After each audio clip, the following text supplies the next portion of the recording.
Starting a series of videos called Show Me Something Cool, and figured I'd show you something cool in my own bathroom. Check it out. So today's video is about this custom mirror that I had drawn up and fabricated. And it actually consists of two pieces. This top piece, and then if you go down here, this bottom piece.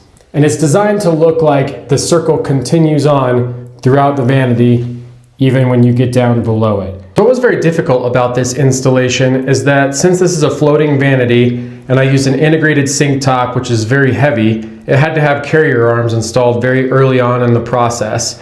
And to do so, I had to have every dimension planned out and lined up perfectly so that this mirror would go into place exactly where I wanted it. If that mirror comes out even a fraction of an inch past the countertop, it's going to look goofy.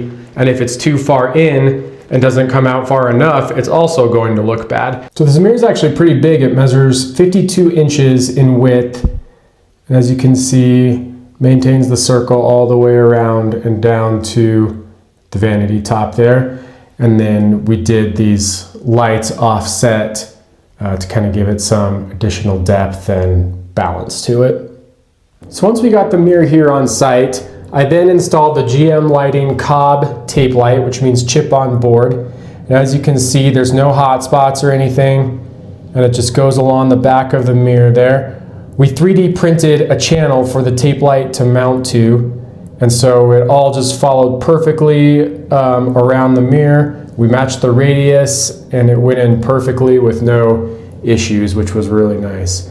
And as you can see, it just makes a really soft, great ambient glow, and 2700 on that Kelvin temperature. If you've enjoyed this custom mirror application, follow me to see many more cool projects. Thanks for watching.